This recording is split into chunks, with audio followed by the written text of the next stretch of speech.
Bismillahirrahmanirrahim. Assalamualaikum warahmatullahi wabarakatuh. Ila Syekh Abi Hamid Muhammad bin Muhammad Al-Fatihah.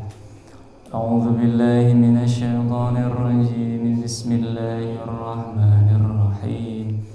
Alhamdulillahi rabbil alamin arrahmanir rahim maliki yaumiddin. Iyyaka na'budu wa iyyaka nasta'in. Ihdinas siratal mustaqim. Siratal ladzina an'amta 'alaihim ghairil maghdubi 'alaihim waladdallin.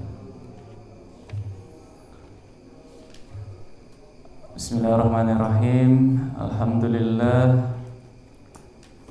Alhamdulillahil malikil hakim, al-jawadil karim, al-azizir rahim, alladzi khalaqal insana fi ahsani taqwim wa fataras samawati wal arda biqudratihi wa dabbarul umura fid dharaini bihikmatihi wa ma khalaqal jinna wal insa illa liya'budun. Allahumma shalli wa sallim wa barik ala sayyidina Muhammad wa ala ali sayyidina Muhammad. Amma ba'du. Alhamdulillah, subuh ini ba'da Idul Adha kemarin, hari Rabu, insyaallah kita akan melanjutkan pembahasan tentang atau pada kitab Minhajul Abidin.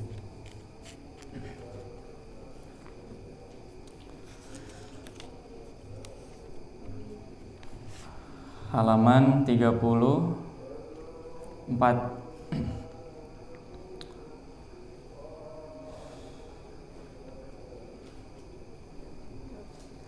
Bagian bawah ya.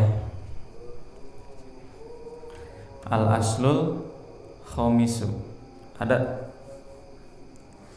al-aslul khamisu.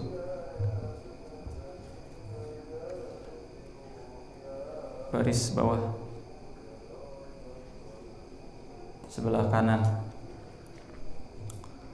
34. Jadi sebelum ke al-aslul khamis, Minhajul Abidin itu artinya apa? Yang dikarang oleh Imam Al-Ghazali dan murid-muridnya ini. Minhajul Abidin itu artinya adalah tangga-tangga, tahapan-tahapan, etape, step-step, tangga-tangga untuk menjadi ahli ibadah. Untuk menjadi ahli ibadah. Dan kita diciptakan tiada lain, tiada bukan, maksudnya adalah untuk beribadah. Quran surat Az-Zariyat ayat 56. Wa ma khalaqtul jinna wal insa illa liya'budu, dan tidak kuciptakan jin dan manusia kecuali untuk beribadah. Nah, beribadah itu kemudian disusun menjadi kitab, ya ini Minhajul Abidin. Nah, yang akan kita bahas ini menjawab pertanyaan. Ada yang bertanya kepada Imam Al-Ghazali, apa makna dari takwa? Apa makna dari takwa? Takwa itu wasiat yang paling mulia, wasiat yang paling agung dari seorang muslim kepada saudara muslimnya. Takwa. Mengulang sedikit, Imam Al-Ghazali mengutip beberapa ayat dalam Al-Quran, di antaranya Innallaha ma'al ladzina taqaw. Sesungguhnya Allah bersama dengan orang-orang yang bertakwa. Jadi kalau kita bertakwa, kita akan dibersamai oleh Allah. Kalau kita dibersamai oleh Allah, jangan takut, jangan khawatir. Allah bersama kita. Seperti kisah Nabi Muhammad SAW dan sahabatnya Abu Bakar As-Siddiq ketika bersembunyi di sebuah gua dalam dikejar ketika beliau berdua dalam perjalanan hijrah menuju Yathrib atau Madinah. Di dalam gua itu Nabi Muhammad tertidur dalam pangkuan Abu Bakar, Sayyidina Abu Bakar, kemudian digigit oleh apa? Digigit oleh apa? Laba-laba. Digigit laba-laba nggak sakit.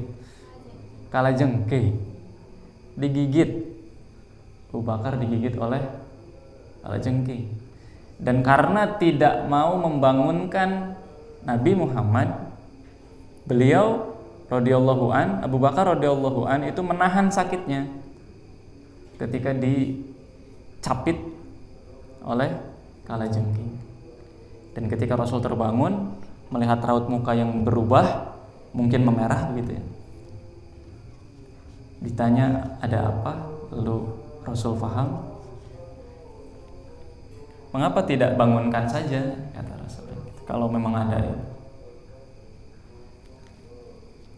Nah kemudian tidak ingin membangunkan, kemudian khawatir nanti yang mengejar pun jadi ketahuan gitu ya. Oh ada orang nih dalam gua. Nah Rasul bilang di situ, la takhaf wala tahzan. Jangan takut, jangan bersedih. Innallaha ma'ana. Sungguhnya Allah bersama kita. Jadi kalau kita bertakwa, Allah bersama kita. Ayat yang lain yang dikutip juga oleh Imam Al-Ghazali adalah wallahu waliyul muttaqin, dan Allah pelindungnya orang yang bertakwa. Jadi kalau kita bertakwa, pelindung kita adalah Allah. Ayat yang lain, wa may yattaqillaha yaj'al lahu makhraja wa yarzuqhu min haitsu la yahtasib. Siapa yang bertakwa kepada Allah, maka akan Allah jadikan jalan-jalan keluar atas persoalan-persoalan hidupnya.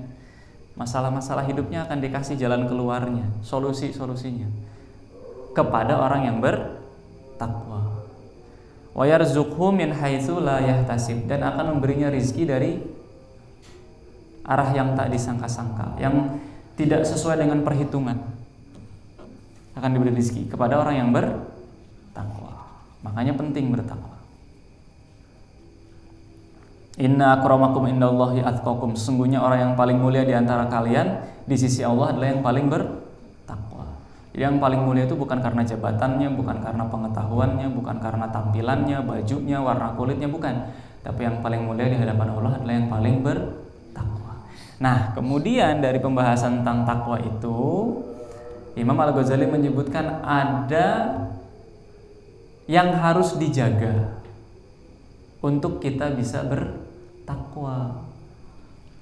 Ada anggota-anggota badan yang harus dijaga, dibentengi agar kita bisa menjadi orang yang bertakwa.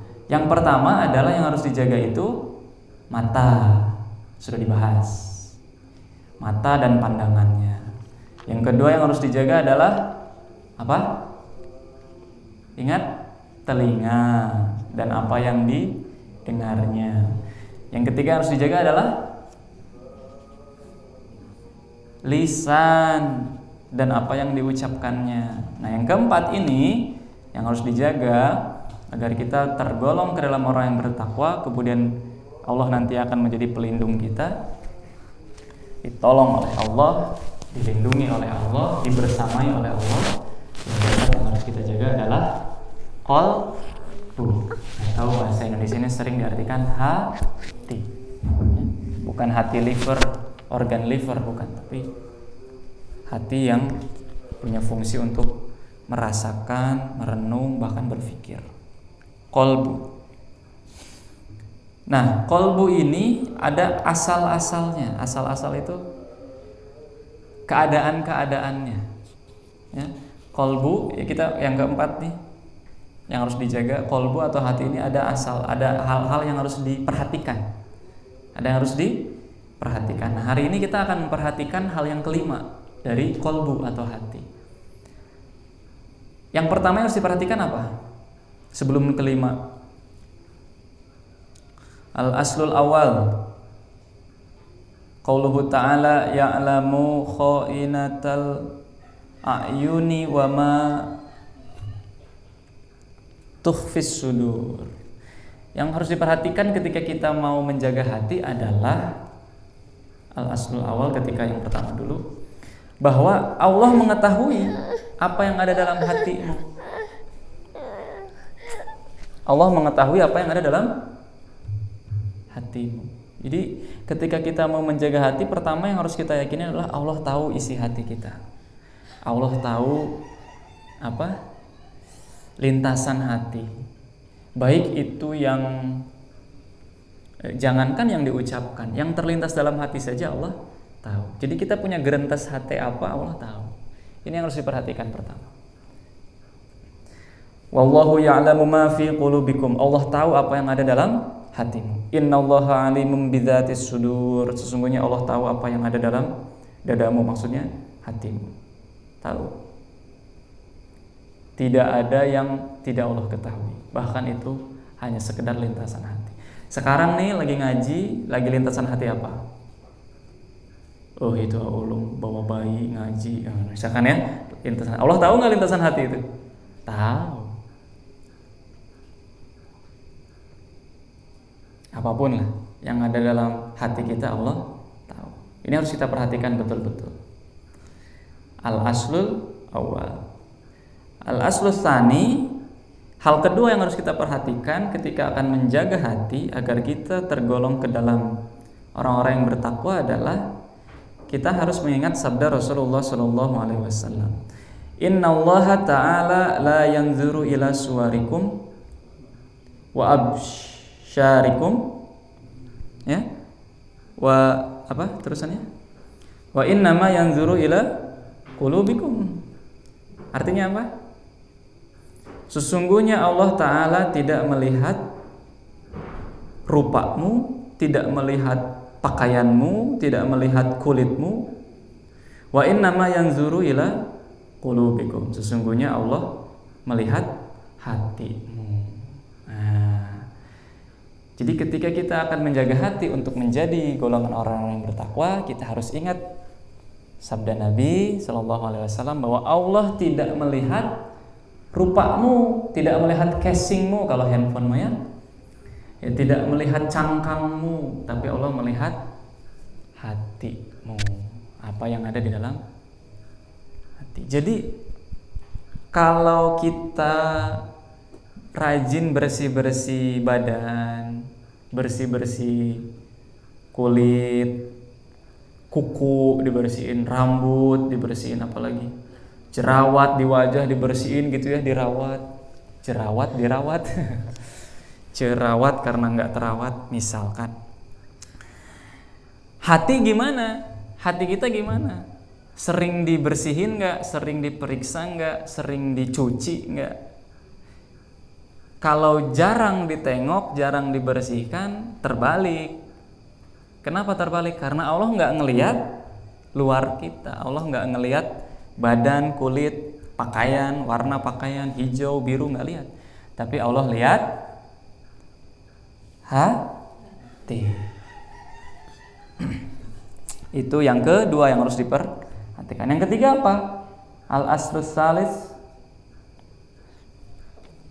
Ketiga,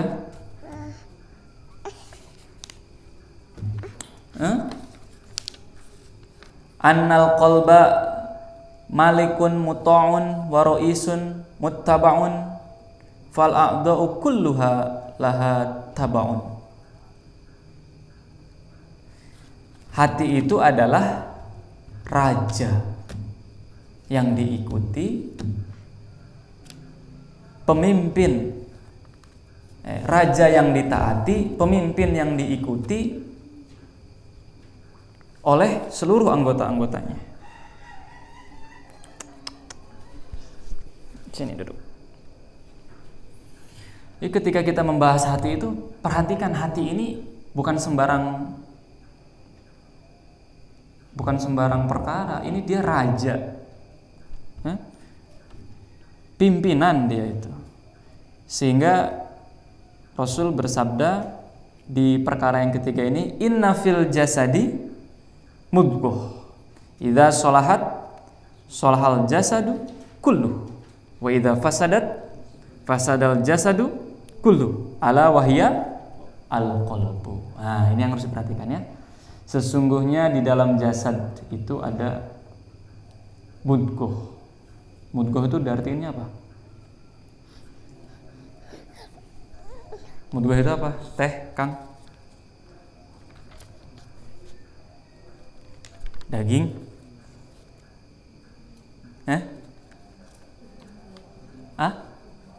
Segumpal daging ya. Mudghah. Di dalam jasad kita ada mudghah. Jika baik keadaannya, maka baik pula jasadnya seluruhnya. Dan jika rusak mudghah itu, maka akan rusak pula jasadnya seluruhnya. Dan ketahuilah mudghah itu adalah al-qalbu. Nah, jadi kalau kita nggak perhatiin kolbu, padahal dia adalah raja, ya dia akan berpengaruh kepada jasad atau fisik. Itu yang ketiga. Yang keempat apa? Al-aslur rabi.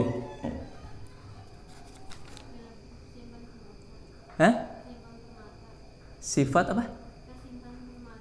Tersimpan permata. Sok coba gimana Mbak Indri?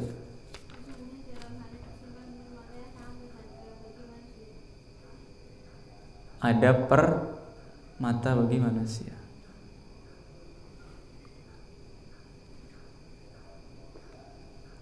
Dan itu sangat mulia.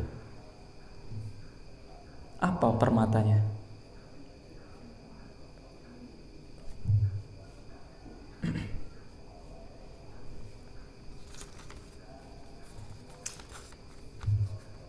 Apa?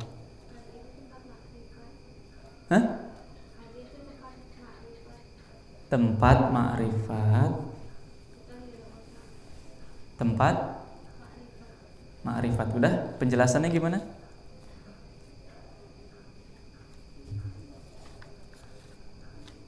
Ya. Tempat untuk memahami itu ada di dalam hati. Makanya itulah dia menjadi seperti permata. Kita manusia yang membedakan. Mau pulang? Mau? Mau? Minum? Ya. Ini kalau ngaji minhaj beda sama kitab yang lain. Ya. Kalau ngaji minhaj nggak ada tantangannya, bukan minhaj.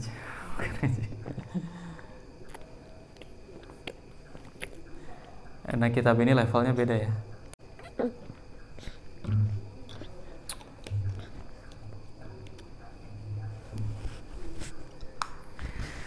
Jadi kalau kita ngaji, bertambah apa yang kita ketahui, bertambah apa yang kita hafal, itu jangan dikira nggak akan terjadi sesuatu pada hidup kita. Pasti ada guncangannya. Itu mah sudah sunatullah. Nih, kemarin itu kan ngecor nih ya. Ini bahasa pemisalan. Ngecor sehingga nanti kuat tuh, strukturnya kuat. Nah, ngecor itu bahannya apa aja? Ngecor tiang, kolom, lantai nanti itu bahannya apa aja? Lihat ketika di sana mesin muter itu molen ya namanya. Air, dimasukin air, lalu semen, lalu pasir, lalu batu. Habis itu diputer kan, diaduk. Di dalam mesin itu kan diputer, diaduk kan, harus menyatu itu semua. Kemudian baru disimpan, dicor, lalu dibiarkan kena panas, kena dingin gitu supaya kuat. Nah, kalau kita ngaji itu, kita kan bertambah pengetahuan, bertambah apa yang kita tahu. Itu tuh ibarat kita jadi nambah air. Ya. Masuk bab 2 tahu tentang semen. Masuk bab 3 tahu tentang batu. Masuk bab 4 tahu tentang pasir gitu. Nah, tapi apa yang kita tahu ini nggak akan jadi apa-apa. Ya cuman pasir, air, batu, semen gitu aja, terpisah. Kalau mau yang kita ketahui ini bermanfaat, jadi coran, ya, jadi struktur, jadi kolom, jadi lantai, harus diapain dulu? Keempat ini digiling, diaduk. Ya. Nah, dalam sehari-hari diaduk itu dengan cara ujian. Nah, ngaji ini, minhaj ini jangan dikira nggak ada ujiannya. Pasti banyak ujiannya. Kalau masak deh, tadi kan itu contohnya laki-laki ya, kerjaan laki-laki. Kalau masak deh, mau bikin jus, coba apa aja bahannya? Air, jelas. Buahnya, mau buah apa kan? Terus gula. Cukup? Susu. Cukup? Es batu kalau mau dingin, ya kan? 5 tuh minimal. Ini 5 dibiarin masing-masing jadi jus nggak? Nggak jadi. Itu kayak kita belajar bab 1 air, bab 2 buahnya, bab 3 es batunya, bab 4 gulanya, bab 5 susunya. Jadi jus nggak? Enggak. Kalau mau jadi jus gimana? Kalau pengen jadi jus? Di blender. Di blender sakit apa nggak sakit? Sakit. Tajam kan? Nah, ngeblender itu maksudnya kita diuji. Ada ujian hidup. Sakit nggak ujian hidup? Sakit. Tapi efeknya apa setelah melewati ujian? Enak. Kita minum jus. Sedap. Seger. Nggak ada yang puasa hari ini, haram puasa ya.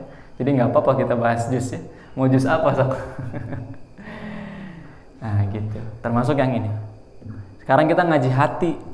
Ya, ngaji hati kita sekarang ini. Membahas tentang perkara-perkara tentang hati. Jangan dikira nggak ada ujian hati. Ada. Siap-siap aja. Sakit, tapi nanti hasilnya mutiara. Enak. Ya. Sekarang kita masuk ke yang kelima. Ya, sedikit aja bertambahnya. Al-aslul khamisu. Perkara yang kelima, asal yang kelima yang harus kita perhatikan ketika akan menjaga hati. Jaga hati, jadi ingat lagu ya, Agim. Jagalah hati, jangan kau kotori. Ani, udah ketemu? Ani ta'ammaltu. Ani ta'ammaltu. Al-aslul khamisu ani ta'ammaltu. Halahu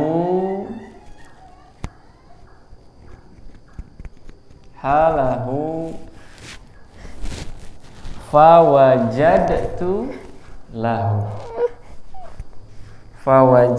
lahu khamsata ahwalin.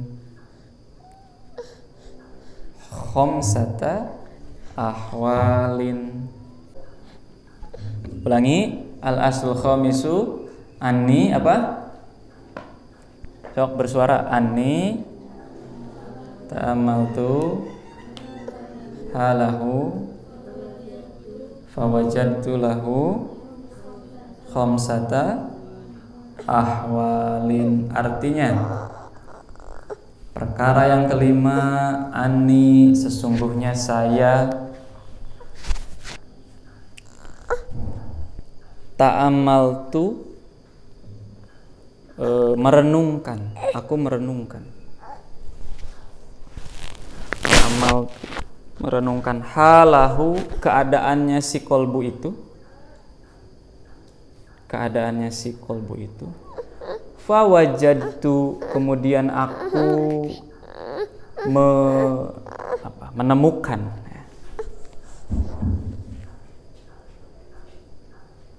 Lahu, terhadapnya, terhadap kolbu itu ada khamsata ahwalin, ada 5 keadaan. Wah, ini kita pembahasan di dalam pembahasan.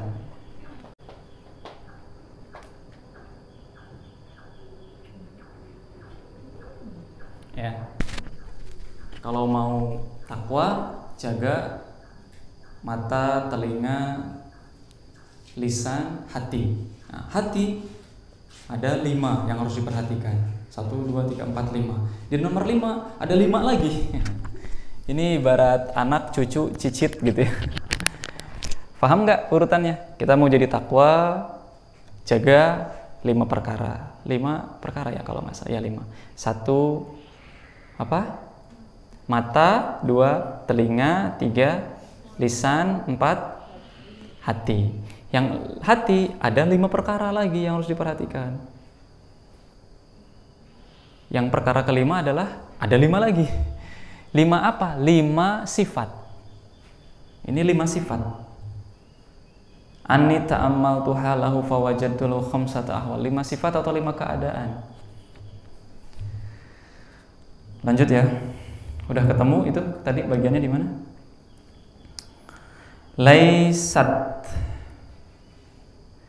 Laisat li ghairihi min a'dha ibni Adam. Laisat li ghairihi min a'dha ibni Adam. Artinya 5 perkara ini ya, laisat li ghairihi min a'dha ibni Adam, tidak ditemukan pada anggota tubuh anak Adam yang lainnya. 5 perkara ini tidak ditemukan di yang lainnya. Dengan kata lain, ini hanya ada pada hati. 5 keadaan ini hasil merenungnya Imam Al-Ghazali.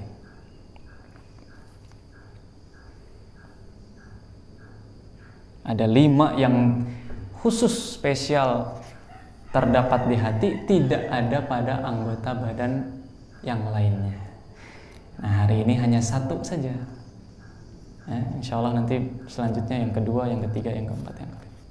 1 sifat atau 1 keadaan. Ya, kita mulai. Ahaduha.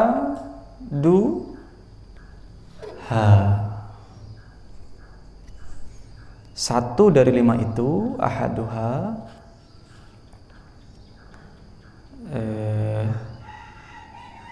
annal aduwa qasidun ilaihi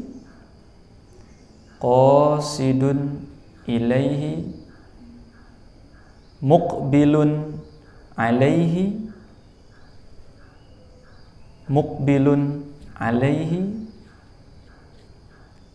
mulazimun lahu.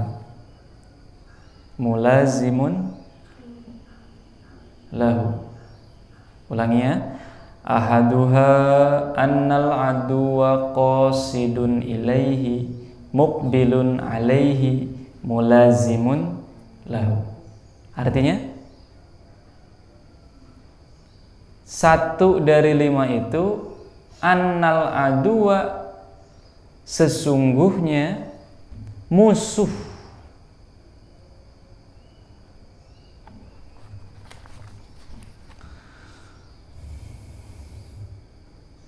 Qasidun ilaihi,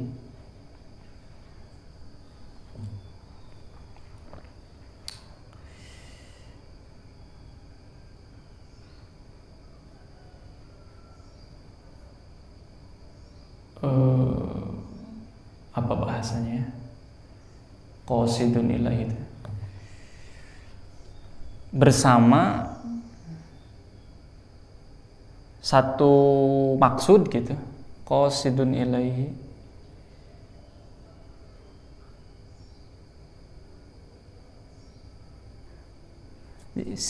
jadi ada musuh dalam hati itu. Yang musuh ini kalau hati kita bermaksud ke sana, musuh juga ikut ke sana gitu. Kita maksud ke kiri, ya si musuh ini ke kiri juga. punya maksud ke pasar, ya si musuh ini ke sana juga. Muqbilun alaihi, hadapannya juga sama. Muqbilun alaihi, hadapannya. Menghadap kemana kita? Bukan kita, hati kita menghadap kemana, musuh ini juga sama, menghadapnya ke sana. Itu muqbilun alaihi. Mulazimun lahu, bahkan mulazamah itu apa? Mulazimun,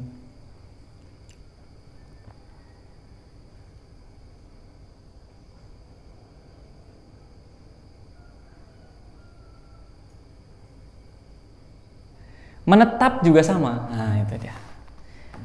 Menetap juga sama. Jadi kalau hati menetap kemana, condong kemana, punya maksud kemana, intinya begitu. Si musuh ini juga sama seperti hati. Hati punya musuh, yang musuhnya ini luar biasa, nempel kemana-mana.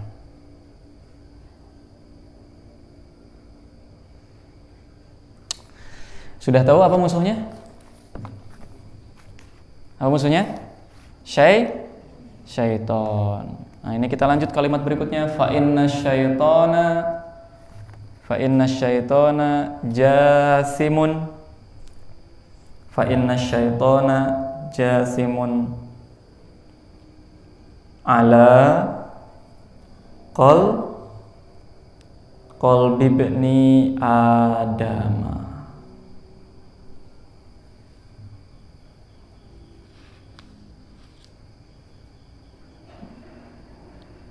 Ala qalbi ibni Adam. Maka sesungguhnya setan itu, artinya ya, maka sesungguhnya setan itu jasimun, nongkrong.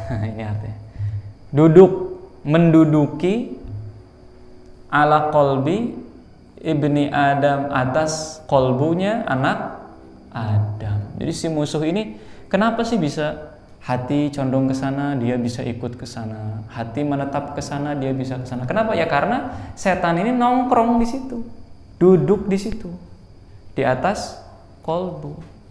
Jasimun ala qalbi. Fa inna syaitona jasimun ala qalbi ibni Adam. Fahuwa, lanjut. Fahuwa manzilul ilhami wal waswasati. Fahuwa manzilul ilhami wal waswasati.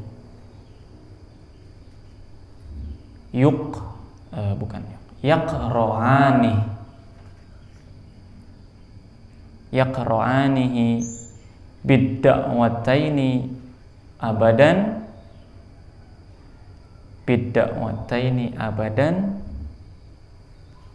al-malaku wasyaitonu.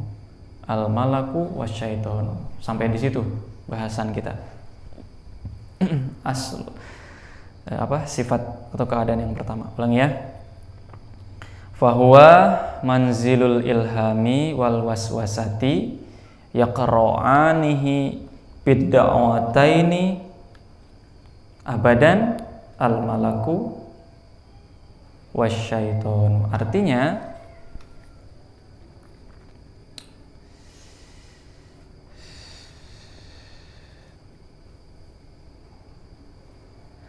huwanya ke kolbu, maka kolbu itu memang manzilul ilham.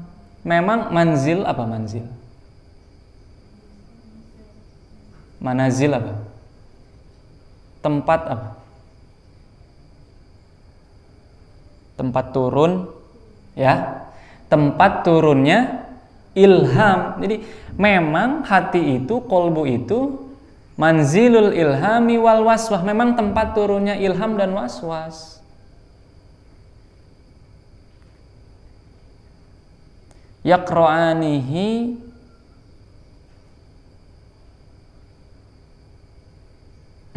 apa? Yaqra'anihi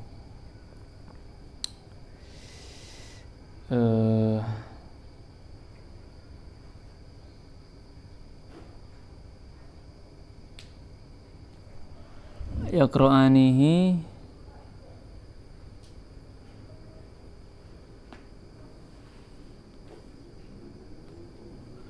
bidda'wataini abadan.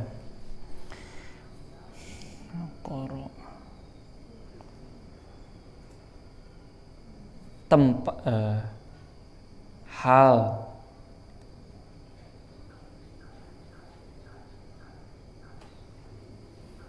sehingga begini, karena hati itu tempat turunnya ilham dan waswas, maka di dalam hati itu, ya, di dalam hati itu dakwataini, ada dua ajakan, ada dua dakwah, ada dua ajakan, dua seruan abadan, selamanya, yaitu dari al-malaku, dari malaikat, wasyaitonu, dan dari setan, syaiton. Nah, ilham itu dari malaikat, gitu penjelasannya. Was-was dari syaiton.